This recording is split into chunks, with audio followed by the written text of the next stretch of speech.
Chicos, salud ocupacional nos corresponde lo que valga la redundancia, en unidad 4, trastornos musculoesqueléticos, ¿ya? Ahora, en la práctica tenemos antecedentes y definiciones, el famoso TEMER, ¿ya? Y lo que corresponde a manejo manual de cargas, ya que en el fondo son tres elementos que, o sea, en la práctica estos dos de acá son los que tienen una preponderancia mayor cuando uno habla de los trastornos musculoesqueléticos. Ahora, dentro del resultado de aprendizaje propone el plan de implementación de la medida de control de los trastornos musculoesqueléticos de las distintas actividades desarrolladas en la empresa. Ahora, cuando nosotros hablamos del famoso TEMER, de una forma u otra, tenemos que dirigirnos directamente a la famosa norma técnica, ¿ya? Ahora, el trastorno musculoesquelético, de una forma u otra, pasa también a ser uno de los famosos protocolos MinSal. Y ese protocolo MinSal, chicos, hace referencia a todos los trastornos, pero en la práctica, cuando tú lo empiezas a ver bien, es prácticamente de la cintura hacia arriba. Entonces, ahí nos vamos a dar cuenta de que la evaluación de riesgo va a ser como un poco sesgada. Muchos trabajos implica que tú tengas que trabajar la musculatura de todo el cuerpo completo. Pero en este contexto, solamente va a tomarlo de las extremidades superiores, ¿ya? Ahora, ¿se toma el tren inferior o la parte inferior del cuerpo? Sí, se toma, se considera, pero básicamente en las posiciones de los pies, y que eso es como lo que tiene mayor relación. Ahora, ¿cuál es la gracia del trastorno musculoesquelético? Que de una forma u otra nos obliga a tener que nosotros generar distintas formas o distintas vías. ¿Para qué cosa? Para la famosa evaluación de riesgos, ¿ya? Y acá a veces hay que tener como varias como, no ideas preconcebidas, pero de una forma u otra hay que tener claro de que la evaluación de riesgo bajo este contexto no va a ser la misma que, por ejemplo, para una higiene industrial, una de seguridad o incluso una asociada a emergencia en catástrofe o riesgo de incendio. Va a ser una evaluación un poco más específica. Ahora, ¿por qué nos interesa a nosotros esto? Porque de una forma u otra nosotros tenemos que definir el puesto de trabajo e ir definiendo las tareas, ¿ya? Ahora, cuando uno habla de evaluaciones de riesgo, de una forma u otra uno evalúa el proceso, la actividad. En este caso tú evalúas la tarea, pero básicamente la forma en cómo se hace la tarea, básicamente asociado con las extremidades. ¿Ya? Eso es lo distinto. Quizás, por ejemplo, uno puede evaluar un riesgo de exposición a un producto químico, a una sustancia química, o exposición a ruido, pero tú en ese contexto vas a estar evaluando una condición ambiental, no vas a estar evaluando algo que está ejecutando la persona. Y eso es bastante importante. Ahora, básicamente este protocolo que se aloja en esta norma técnica está generado por el Ministerio de Salud. Y el Ministerio de Salud de un tiempo hasta ahora ha estado generando diversos elementos. ¿Para qué? Para poder hacer control del riesgo, ¿ya? Y netamente amparado básicamente en el cumplimiento del artículo 37594 y el artículo 184 del Código del Trabajo, que son lo importante de tener la referencia de por qué o bajo qué cuerpo legal tú tienes que aplicar esto, que son uno de los elementos importantes. Ahora, básicamente las enfermedades que derivan o se agravan por efecto de los trabajos, de los riesgos, perdón, en lugar de trabajo. La relación entre la situación actual de la salud y calidad del empleo y la condición de trabajo es hoy en día incuestionable, ¿ya? Ahora, hay una siempre preocupación primordial por velar porque todas las actividades laborales se realicen sin deterioro para la calidad de vida de las personas y se convierta en un pilar fundamental para su desarrollo. Ahora, lo que a nosotros nos importa en sí es qué significa trastorno musculoesquelético, el famoso TME. Y este trastorno musculoesquelético, ¿dónde uno lo puede ver muy visualizado? Básicamente en las personas que realizan un trabajo excesivo o continuo durante el día en el cual se trabaje mucho con las extremidades superiores. O sea, uno puede pensar, por ejemplo, que quizás es algo que se puede ver en personas que manipulan cargas. Sin embargo, no es solamente una manipulación de cargas, perdón, sino que también por el tipo de movimientos repetitivos que se puede causar, que se puede originar. Y eso es un tema, ¿ya? Es un tema bastante importante porque uno se da cuenta que este tipo de patologías se pueden desarrollar muy habitualmente en personas que escriben, en secretarias, por ejemplo, o quizás una persona que trabaje en labores muy similares, uno, dos, en personas, por ejemplo, que realizan labores de costura, labores de cocina, entre otros elementos, ¿ya? U otra actividad, mejor dicho. Ahora, es una lesión física originada por un trauma acumulado, que se desarrolla gradualmente sobre un periodo de tiempo como resultado repetitivo de esfuerzo sobre una parte específica del sistema musculoesquelético. Ahora, trauma acumulado, y lo otro importante, sobre un periodo de tiempo como resultado. O sea, yo creo que muchas veces cuando uno quizás para una época del año ha tenido que hacer cierta actividad, como por ejemplo hacer empanadas o preparando regalos, envolviendo regalos, haciendo algún corte con algo, o por ejemplo cortando el pasto, actividades que quizás uno tiene que hacer movimientos muy repetitivos, pero por poco tiempo, uno siente las extremidades un poco cansadas, un poco agotadas, ¿ya? Y en ese momento vamos a tener nosotros un desarrollo de esfuerzos repetitivos, ¿ya? Sobre el componente músculo y la componente ósea, pero por un periodo de tiempo cortito. Ahora, ¿cuándo vamos a tener problemas? Cuando ese trauma se ejecuta un día y se va ejecutando muchas veces en el día y no hay un descanso. Y también se origina o se ejecuta todos los días, sin también mayor descanso o mayor compensación. Ya recuerden que muchas veces en ciertas actividades uno tiene que tener una compensación 1 a 1 o 2 a 1. O sea, una unidad de tiempo por una unidad de descanso o 2 unidades de trabajo, de descanso por una de tiempo. O sea, por una de trabajo en realidad. Eso va a ir variando el tipo de trabajo. Ahora, también puede desarrollarse por un esfuerzo puntual que sobrepasa la resistencia fisiológica de los tejidos que componen el sistema musculoesquelético. Y eso muchas veces uno lo puede ver. No sé si alguno de ustedes conoce a alguien que cuando está haciendo una labor que implique levantar una carga, queda a veces en una pura posición y después la persona no se puede mover o requiere ayuda. O Mamá. cuando Sí, hace... ¿Mm? ¿Sí? yo sí. Ya. Y en ese aspecto es porque ya hay un daño acumulativo y ante el más mínimo esfuerzo se va a producir ese evento o elemento gatillo que va a producir un problema, ¿ya? Ahora, cuando uno empieza a ver esto, uno de una forma u otra empieza a hacer como un poco de recordar ciertos episodios que uno puede haber vivido o ciertos elementos que uno puede haber visto, por ejemplo, en las demás personas. Y eso es las famosas, por ejemplo, tendinitis. ¿Ya? Hay tendinitis desde el punto de vista laboral que siempre se van a dar mucho, que es, por ejemplo, la epicondilitis, ya que el famoso codo del tenista, codo del golfista, y tendinitis a nivel de hombro, y lo que corresponde a muñeca. ¿Ya? Y también túnel carpiano, por ejemplo. Y algunos desgastos un poco más complejos en el hombro, por ejemplo, como el manguito rotador. Ahora, cuando uno empieza a ver esas lesiones, o ese efecto que se puede dar quizás por un trabajo mal ejecutado o por un desgaste acumulativo, ahí uno se da cuenta que hay trabajos que independiente que no sean las mismas, que desarrollen las mismas tareas, van a tener estos puntos en común. Y van a tener ciertos elementos que quizás algún patrón que te va a generar este elemento para poder también tomarlo en cuenta. Ahora, las labores que requieran, por ejemplo, mucha precisión en su ejecución, como muchas veces pueden ser labores de soldadura, labores de cocina, van a ser, y algunas labores mecánicas, específicamente también con el uso, por ejemplo, de herramientas manuales o eléctricas, van a ser como los eventos o elementos que van a siempre, o actividades, mejor dicho, que van a estar generando quizás mayor cantidad de este tipo de patologías, para poder también tomarlo en consideración. Ahora, se reconoce que la etiología de las TME es multifactorial, que en general se considera cuatro grandes grupos de riesgo. Ahora, ¿por qué multifactorial? Porque no necesariamente vamos a tener quizás un factor específicamente del trabajo, eh, una cosa puntual del trabajo que nos va a dar una explicación. Es como cuando uno les explicaba a ustedes, por ejemplo, el principio de multicausalidad, que los accidentes no se explican por una sola causa, sino que se pueden explicar por más de una causa y una causa puede explicar la ocurrencia de otra. Acá es muy similar esto.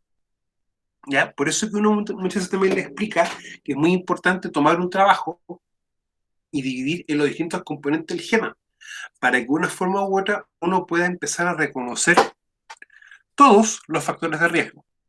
Ahora, tenemos factores individuales, factores ligados a las condiciones de trabajo, factores organizacionales y factores relacionados con las condiciones ambientales, puesto de trabajo y los sistemas de trabajo. Cuando uno empieza a ver esto, uno dice, pero solamente esos factores pueden estar afectando los trastornos musculoesqueléticos. Y acá empieza también quizás a dar luces o a mostrar que puede también producirse otro efecto en las personas. Y eso tiene mucha relación, por ejemplo, con otro protocolo MinSal en realidad, que es el famoso protocolo para los riesgos psicosociales, ¿ya? Y en el cual vamos a tener que estos distintos factores también, quizás no marcados, tan marcados como estos, pueden también o explicar la percepción que tiene un trabajador de su trabajo en sí. Ya que eso también como para poder explicar que muchas veces ciertas percepciones o ciertas visiones del trabajo también tienen una génesis o nacen desde una característica de la persona, una característica física o una percepción de la persona, o también ciertas condicionantes sociales, como donde vive, por ejemplo, estado de salud, entre otros elementos. Ahora, factores individuales como cuáles: capacidad funcional del trabajador, hábitos, antecedentes, etcétera. ¿Ya? Hay ciertas personas que van a tener condiciones de salud distintas y que van por su condición física, eh, van a quizás poder generar una patología más fácil que otra. Eso también muchas veces es una realidad. Factores ligados a las condiciones de trabajo como fuerzas, posturas y repetición. Esto es como cuando uno le explica que no es lo mismo manipular una carga de 1 kilo una vez al día que manipular una carga de 1 kilo 150 veces en un día. Ahí vamos a tener nosotros un factor de fuerzas, un factor de repetición, pero también un factor de posturas. Y ese factor de postura muchas veces uno lo puede ver de una manera bien sencilla cuando, por ejemplo, estamos viendo lo que tenga o algo que tenga en relación con lo que corresponde al manejo manual de cargas. ¿Ya? Manejo manual de carga, siempre ustedes van a encontrar un principio básico. Es que toda carga debe manipularse lo más pegada al cuerpo. ¿Para qué? Para que la postura sea lo más acorde, ¿ya? La ejecución de fuerzas no se centre en un solo punto de la columna, sino que ésta se pueda dispersar o mover por toda la columna vertebral y que también nos ayude a que las rodillas tengan una postura y no ejerzan una fuerza desmedida o mal hecha, ¿ya? Recuerden que toda fuerza que nosotros hagamos, de una forma u otra, nos va a derivar en alguna molestia o un problema de nuestra espalda, ¿ya? Y la espalda en ese contexto hay que cuidarla lo más posible. Ahora, muchas veces también la postura va a indicarnos el tipo de fuerza que uno tiene que estar desarrollando. Y en este contexto, este tipo de postura, con los brazos ligeramente flexionados, o sea, si ustedes se dan cuenta, acá no tenemos un ángulo recto, acá tenemos un ángulo menos como de 100 a 102, 105 grados. ¿Para qué? Para no comprimir articulación. Y los brazos ligeramente separados del cuerpo, ¿ya? Para no producir una compresión mayor en él. Y lo otro importante de esto es considerar que la carga, al estar lo más cerca del cuerpo, va a tener también un punto de gravedad que va a poder hacer que esto se mueva mejor y va a hacer que el gasto energético sea más eficiente. Se lo digo así, porque muchas veces uno puede ver que alguien va a manipular una carga en este sentido, con los brazos en esta posición. Y eso que va a hacer que la persona se canse más rápido, necesite adoptar una postura inadecuada, ya va a originar menos repeticiones y va a tener un gasto energético mayor para que más fuerza. Y básicamente porque va a tener que estar sujetando la carga en esta forma, en esta sección. Y va a también estar produciendo una compresión a nivel de articulación del codo. O sea, va a estar en el fondo traccionando la articulación y va produciendo una compresión y un desgaste articular. Eso es lo que nosotros no buscamos que se genere en el trabajador, producto de una mala práctica en sí. es un tema a veces no menor el poder considerarlo. Ahora, en las posturas también muchas veces uno puede acusar, por ejemplo, una postura inadecuada o una postura forzada o una postura no natural. Yo siempre hago un ejemplo. Es normal, por ejemplo, que uno esté en cuclillas viendo abajo de un equipo o herramienta para poder ver en qué estado se encuentra este.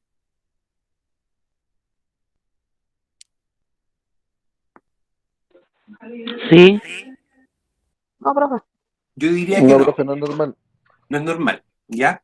Y en ese sentido, el cuerpo también va a empezar a acusar algo, razón, motivo. Cuando uno siente dolor o molestia, en el fondo es un aviso del cuerpo que tú algo estás haciendo mal.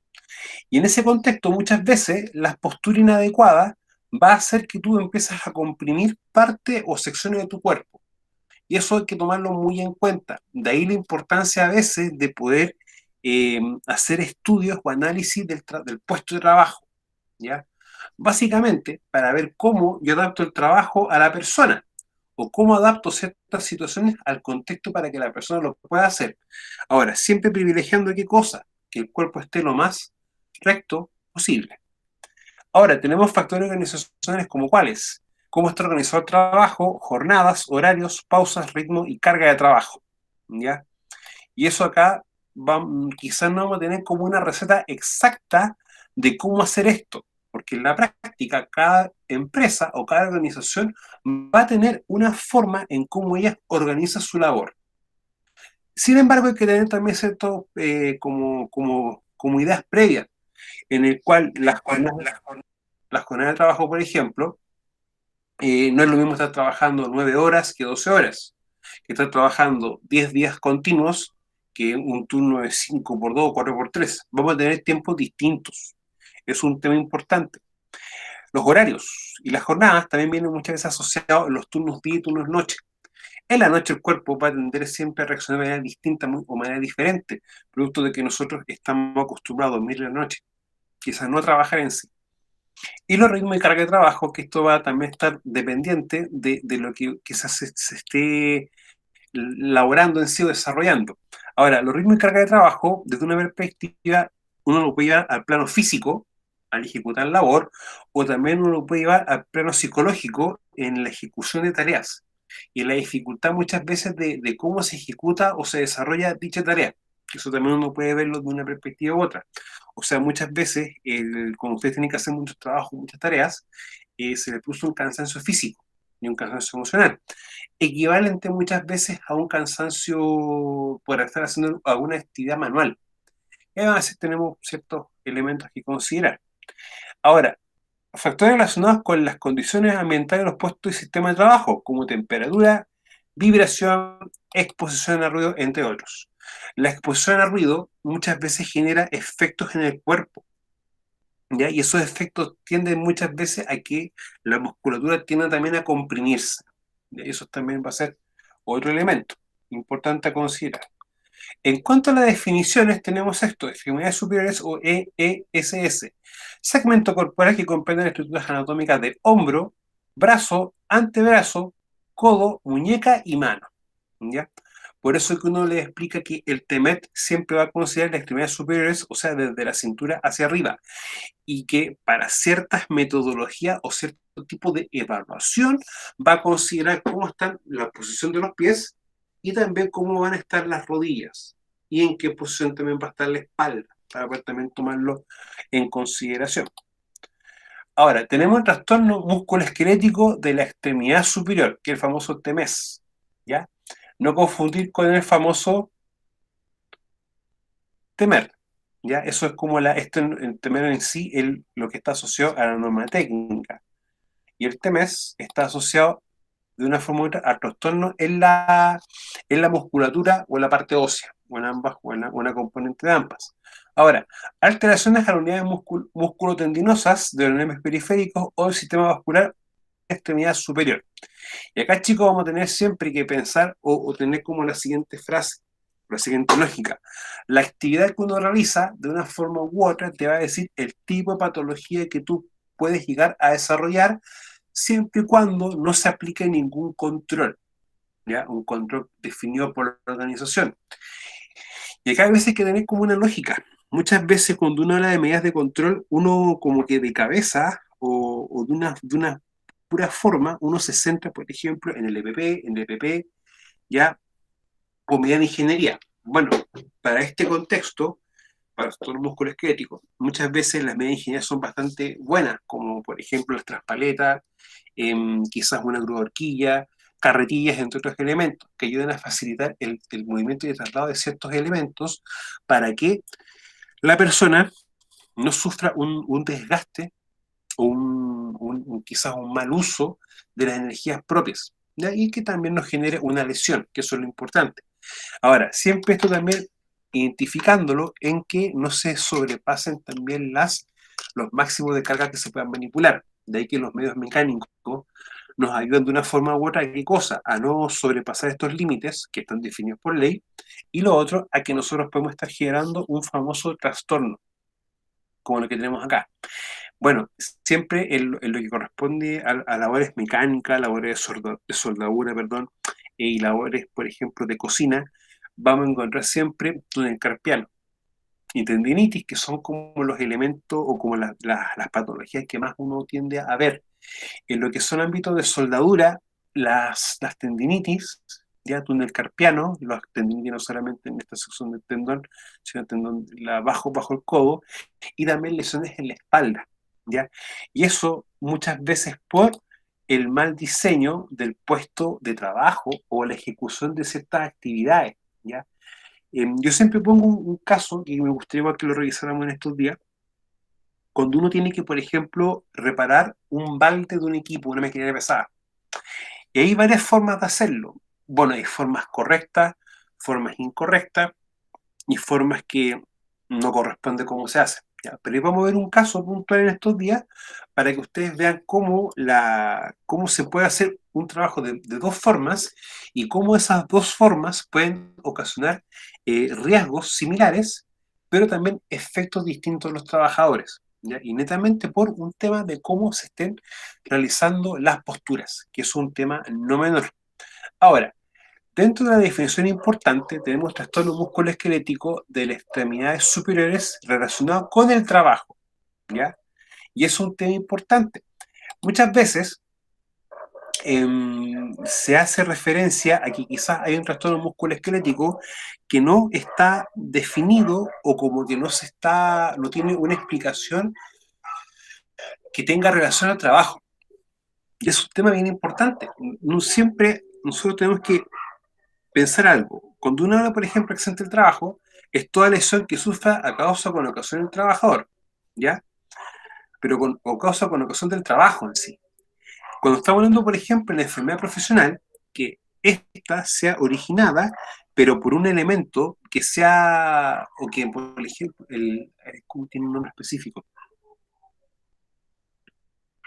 Que el mecanismo de acción sea tu trabajo, o sea, hay una relación causa-efecto.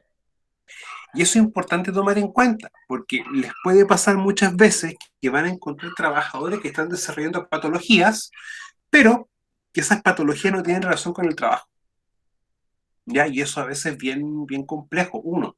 Y segundo, muchas veces uno no tiene el control de lo que haga el trabajador fuera de su horario de trabajo. ¿Ya? Y eso muchas veces también puede gatillar la generación de lesiones. Y eso es un tema bien, bien complejo muchas veces, ya que si vamos a tener quizás un ingreso al sistema de una mutualidad, y vamos a tener que ver bien cómo se van a hacer básicamente el tratamiento, si se coloca como accidente o como enfermedad, y después si no es accidente de trabajo, cómo uno hace el proceso de investigación para poder definir que esa patología en sí no corresponde a un accidente o a una enfermedad que tenga relación directa con el trabajo. Y eso muchas veces a nosotros nos va a poner más complicaciones que facilidad para poder resolver un tema. Ahora, cuando lo vemos directamente desde esta perspectiva al relacionar al trabajo, dice alteración de las unidades musculotendinosas de los nervios periféricos del sistema vascular, que conlleve a un diagnóstico médico de patología musculoesquelética y que su origen esté relacionado con los factores de riesgo presentes en el puesto de trabajo o actividad relacionada o perdón, realizada por el trabajador o trabajadora. Y acá tenemos este elemento, diagnóstico médico, ¿ya? O sea, para que nosotros estemos hablando de un trastorno musculoesquelético que tenga en este contexto, debe tener un diagnóstico definido por un especialista, ¿ya? Eso es lo importante. O sea, muchas veces nos puede pasar varias situaciones que llega un trabajador explicándonos, sabe que jefe, tengo una molestia en tal y tal sección del cuerpo o en tal parte del cuerpo, y uno se dé cuenta que eso está relacionado con el trabajo. Y hay que empezar todo un tema de ir a la mutualidad respectiva, ya para que el trabajador sea evaluado y empezar a ver todo un proceso que en el fondo empiezan a funcionar las mismas, a ver, esto tiene un nombre muy específico, que empiezan a funcionar las prestaciones que tiene el sistema, definidos por la Ley del Trabajo de Enfermedades Profesionales, ¿ya? Para que también podamos tener eso bien en mente. Y es un tema muy importante. Ahora, lo otro importante dice que su origen esté relacionado con los factores de riesgo presentes en el puesto de trabajo o actividad relacionada por la persona. Cuando uno habla de los factores de riesgo, de una forma u otra, nosotros estamos hablando de la identificación de peligros y la definición de sus cualidades.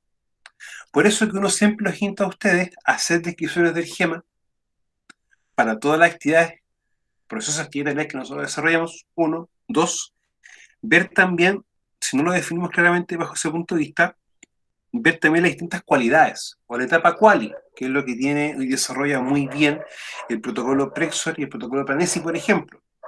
Ahora, eso es importante desde una perspectiva. La segunda perspectiva que uno tiene que también darse cuenta es todos los peligros de tipo mecánico que en el fondo impliquen movimiento de la persona, o sea, movimiento de manos, ya, utilización de elementos, por ejemplo, cortopunzantes, desplazamientos que pueda tener la persona.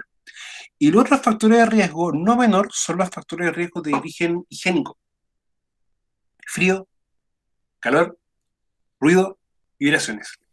De una forma u otra, esos son los que van a tener también como una relación directa en el desarrollo de una posible patología de una persona, ¿ya? O sea, nunca hay que olvidarse que independientemente de que sea un agente físico, de una forma u otra puede ocasionar también un mal funcionamiento de una sección del cuerpo, y esto puede originar después una patología que tenga relación con esto. Ahora, tarea o tarea laboral: conjunto de acciones técnicas utilizadas para cumplir un objetivo dentro de un proceso productivo o la obtención de un producto determinado dentro de mismo. Ahora, esto es un tema importante.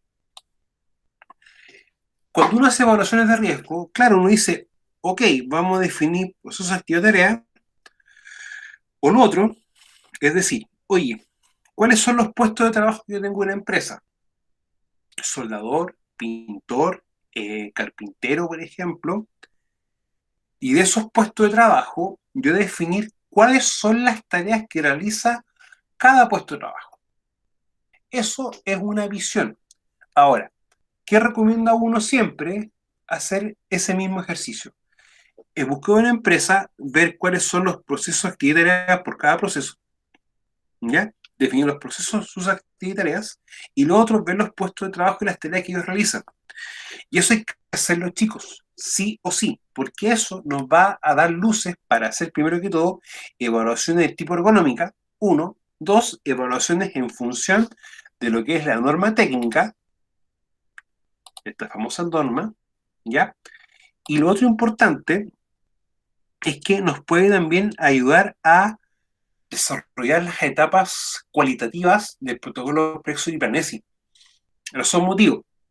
Quizás hay un tema que no hemos tocado mucho, pero cuando uno hace las evaluaciones de ruido y uno le coloca, por ejemplo, el dosímetro del trabajador, ya, para que todo lo que él esté expuesto como ruido sea registrado, o coloca uno un decilímetro o un sonómetro, popularmente dicho, en el puesto de trabajo, uno cuando hace esa actividad, ese ejercicio en específico, uno también lo hace definiendo los puestos de trabajo.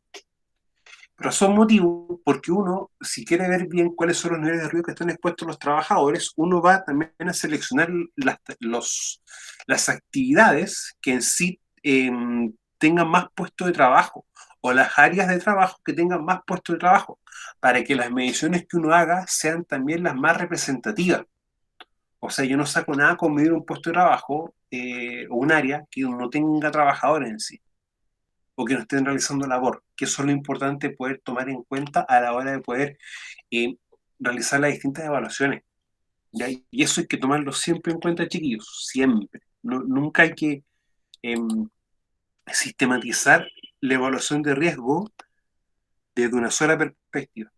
¿Ya? Siempre tenemos que definir bien las unidades de análisis. ¿Para qué? Para que nosotros podamos considerarlas a la hora de ver las distintas evaluaciones.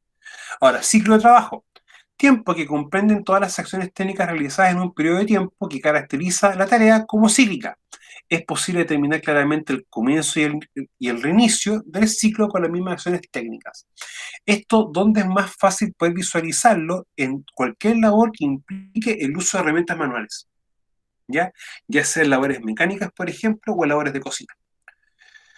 O quizás en algún tema de preparación de alguna muestra o preparación de soluciones, que uno tenga que hacer varias en paralelo o en un continuo de tiempo. Y eso es lo que uno también tiene que identificar de una forma u otra.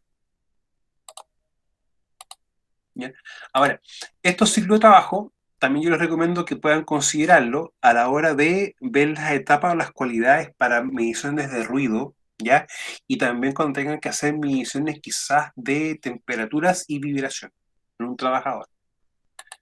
Fuerza, exigencia física generada por el trabajo muscular realizado por el trabajador y observado por el evaluador según la propuesta de norma técnica del Ministerio de Salud.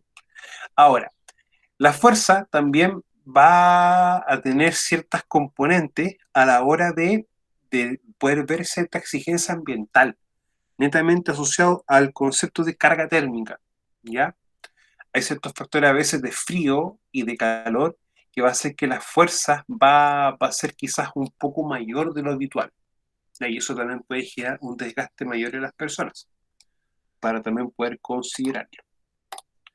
Ahora, ¿quién debe aplicar esta norma? Ya, porque siempre es lo que a uno le discuten, y se los digo así muy en buena, porque a uno siempre le preguntan, oye, ¿por qué tengo que hacer esto? ¿Y quién tiene que hacer esto? ¿Ya? A veces les va a tocar tener que explicar ciertas estructuras o cómo funcionan ciertos elementos. Ahora, el empleador es quien debe realizar la identificación y evaluación de factores de riesgo de los músculos críticos relacionados con el trabajo de las extremidades superiores, el famoso TEMER. ¿Ya? Ahora, ¿por qué esto es importante? Porque de una forma u otra el empleador va a tener siempre ciertas responsabilidades que él va a delegar en otra persona, que en este contexto puede ser nosotros, o quizás algún trabajador o algún supervisor que se capacite en esto, ¿ya? Para poder también tomarlo en cuenta. O sea, la principal obligación es del empleador, pero él va a delegar en una persona que tenga los conocimientos y la competencia para aquello. Según la norma técnica del Ministerio de Salud, con el objetivo de determinar los niveles de riesgo a los que se encuentran expuestos sus trabajadores, ¿ya?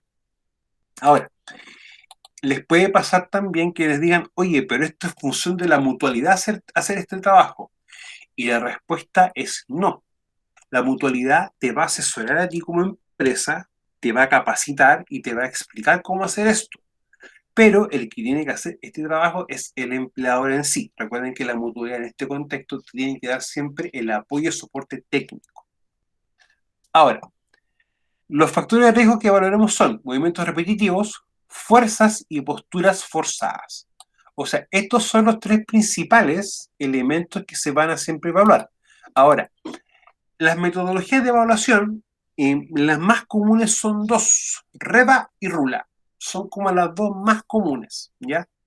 Razón motivo, ¿por qué hay dos? Porque estas van a funcionar de mejor forma en un contexto para una y en otro contexto para otra. ¿Ya? Esa es la idea. Nunca quedarnos muchas veces con una sola metodología de evaluación, más en estos contextos. ¿Ya? Es como cuando uno quiere evaluar riesgos desde el punto de vista de seguridad, como por ejemplo utilizando el BEP, pero hay otras metodologías para ver incendios, para ver de explosiones, entre otros contextos, para poder también tomarlos en cuenta. Vamos a tener cierta lista de chequeo que van a permitir la identificación y evaluaciones de riesgo y va a acompañar un diagrama de decisión que orienta los pasos a seguir en la evaluación. ¿Ya? Ahora, siempre, toda evaluación en este contexto, lo que uno recomienda es, antes de aplicarla, ir al lugar de trabajo, conversar con el supervisor, ver cuáles son los trabajadores que nosotros tenemos y ver cuáles son las distintas tareas que realizan cada trabajador. ¿Ya? O en otras palabras, ver cuáles son los puestos de trabajo y así ir aplicando los distintos elementos. Chicos, esto es por el día de hoy, ¿ya? Para poder tener la grabación.